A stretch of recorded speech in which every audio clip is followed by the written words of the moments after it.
TVM news కి తిరిగి స్వాగతం. ఈ రోజు తారీఖు ఎంత? కాలగమనంలో ఈ రోజుని ఎలా గుర్తిస్తారు? ఈ రోజును క్రీస్తు శకం 2012 డిసెంబర్ 8వ తారీఖు అంటారు. అసలు క్రీస్తు శకం అంటే ఏంటి? క్రీస్తు పూర్వం అంటే ఏంటి? అసలు కాలాన్ని రెండుగా ఎందుకు విభజించారు? ఇవన్నీ తెలుసుకోవాలని టీవీఎం బృందం టైమ్ మిషన్ టెక్నాలజీని ఉపయోగించి అనేక పరిశోధనలు నిర్వహించింది.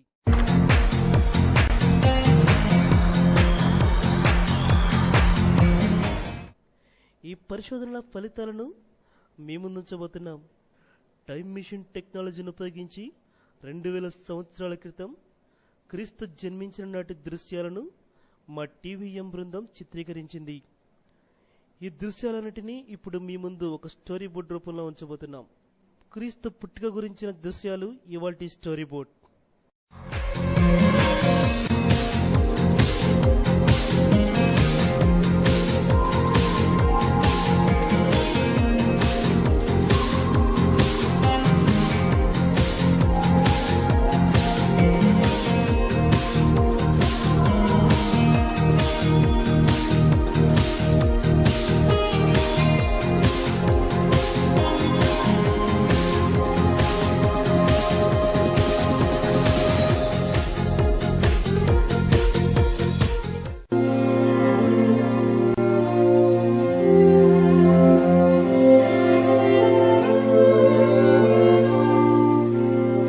ఆదియందు దేవుడు భూమి అవకాశాలను సృష్టించాడు అనే పాటతో బైబిల్ ప్రారంభమవుతుంది. 5 రోజుల సృష్టి అనంతరం 6వ రోజు దేవుడు మట్టి నుండి ఆదామును సృష్టించాడు. దేవుడు ఆదామును తన రూపంలో చేసుకున్నాడు. అతనికి గాఢ నిద్ర కలుగజేసి అతని ప్రకటెముకను తీసి హవ్వను సృష్టించాడు. వారిద్దరూ దేవునితో సహవాసం కలిగి ఏదైనా వనంలో సుఖంగా ఉన్నారు. వారిని స్వేచ్ఛా జీవులుగా సృష్టించాడు. కనుక వారి స్వేచ్ఛను వారే పరీక్షించుకునేలా ఏదైనా వనంలో ఒక చెట్టు ఫలాన్ని మాత్రం తినొద్దన్నాడు. వీరి స్వేచ్ఛా జీవితాన్ని చూసి సహించలేని దుష్ట సాతాను వీరి స్వేచ్ఛను, వీరి మీద దేవునికున్న ప్రేమను వీరి నుంచి దూరం చేయాలని కుటిల హృదయంతో వీరి దగ్గరకు వచ్చాడు. అలా వచ్చిన సాతాను హవ్వను పిలిచింది. అవతో దేవుడు తినొద్దన్న ఫలం బహురుచిగా ఉంటుంది. మీరు గనక ఆ ఫలాన్ని తిన్నట్లయితే మీరు కూడా దేవుళ్ళ అవుతారు, దేవుళ్ళ ఆలోచిస్తారు, దేవుళ్ళ మారుతారు, దేవదూతల్లా అవుతారు అని చెప్పి అవ్వని ఆ చెట్టు పండుగ ప్రోత్సహించింది. ఇంకేముంది, సాతానుకు మాటలు అవలంగిపోయింది. ఆ పండు ఎంత రుచిగా ఉంటుందో, అది తింటే మనం ఇంకెలా అవుతామో అని అవ్వ ఆ చెట్టు పళ్ళు కోసింది. తను తింది. అవ్వ తింటమే కాకుండా ఆదాము కూడా కొన్ని పళ్ళు ఇచ్చింది. అంతే, సాతాను మాటలకు లొంగిపోయిన వాళ్ళు దేవునికి విరుద్ధంగా పాపం చేశారు. ఏదైనా వనం నుంచి తోలివేయబడ్డారు. ఏదైనా వనం నుండి బయటకు వచ్చిన ఆదాము అవ్వలు మానవ జీవితం జీవించడం ప్రారంభించారు. జనాభా వృద్ధి చెందింది. అదే రీతిలో పాపం కూడా వృద్ధి చెందింది. దేవుడు తను ప్రేమగా సృష్టించుకున్న మానవులు పాపంలో పడిపోవడం చూసి బాధపడ్డాడు. బైబిల్ ప్రకారం పాపానికి జీతం మరణం. కానీ దేవునికి తాను ప్రేమగా సృష్టించుకున్న మానవులు పాపం వల్ల చనిపోవడం ఇష్టం లేదు.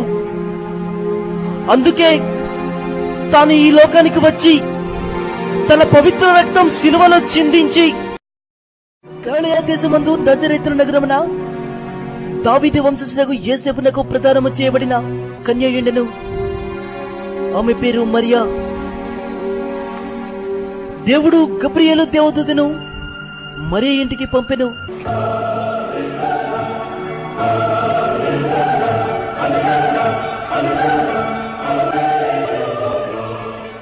మరియా, ఓ మరియా, భయపడకుము, నీవు దేవుని అనుగ్రహమును పొందియున్నావు. ఇదిగో, నీవు ధరించి కుమారుని కనెదవు. ఆ శిశువునకు యేసు అని పేరు పెట్టెదవు. ఆయన మహనీయుడై మహోన్నతుని కుమారుడని పిలువబడును. ఆయన లోకమును యుగయుగములు పరిపాలించును. ఆయన రాజ్యమునకు అంతమే ఉండదు. నేను పురుషుని ఎరగని దానని కదా, ఇది ఎట్లు జరుగును? పవిత్రాత్మ నీ మీదికి వచ్చును, సర్వోన్నతుని శక్తి నిన్ను ఆవరించును. అందుచేత ఆ పుట్టిన పవిత్ర శిశువు దేవుని కుమారుడు అని పిలువబడును. ఇదిగో, నేను ప్రభు దాసురాలను, నీ మాట చొప్పున నాకు జరుగునుగాక.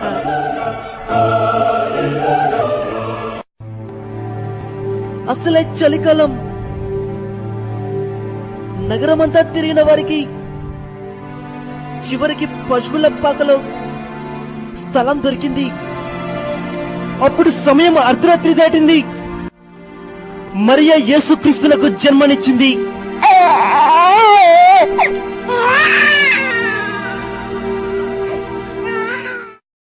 యేసుక్రీస్తు పుట్టిన ఆ రాత్రి పొలాల్లో గొర్రెలు కాచుకొనుచున్న గొర్రెల కాపుల దగ్గరకు దేవదూత ప్రత్యక్షమైంది.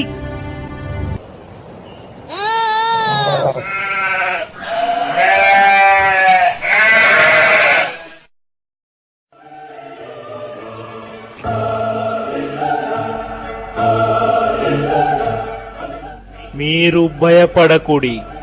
సమస్త ప్రజలకు ఆనందము కలిగించు శుభ సమాచారమును మీకు వినిపించెదను. నేడు దావీదు నగరమున మీకు ఒక రక్షకుడు పుట్టెను. ఆయనే క్రీస్తు ప్రభు. శిశువు పొత్తిగుడ్డలో చుట్టబడి పశువుల తొట్టెలో పరుండబెట్టబడిన మీరు చూచెదరు. ఇదిలో ఉంటే ఆకాశంలో తార వెలిసిందంటే ఎవరో మహానుభావుడు పుట్టడని అర్థం. దీన్ని తెలుసుకున్న తూర్పు దేశపు జ్ఞానులు కొంతమంది ఆ మహానుభావుడు ఎక్కడ పుట్టారు, ఆయన్ని చూడాలి అనే ఉద్దేశంతో ప్రయాణం మొదలుపెట్టారు.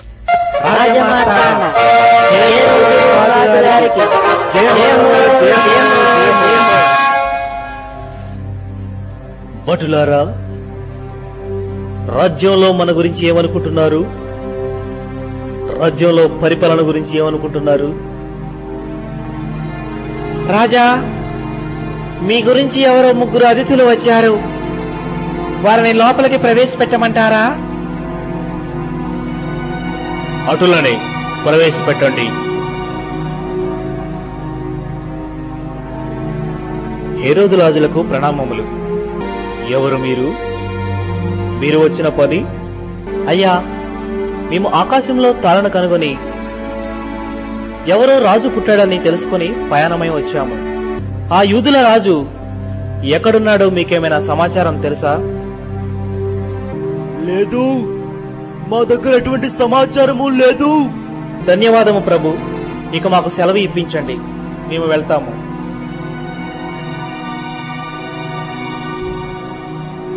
యూదుల రాజా,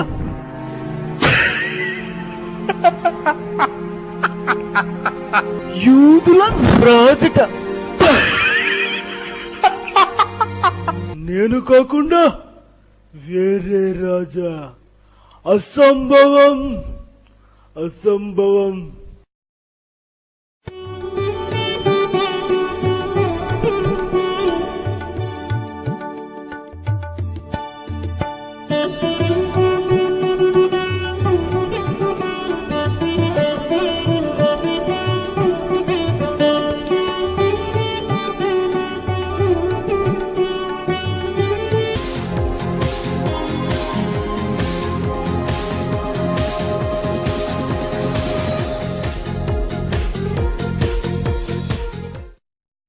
ఇది ఈరోజు న్యూస్ అప్డేట్స్.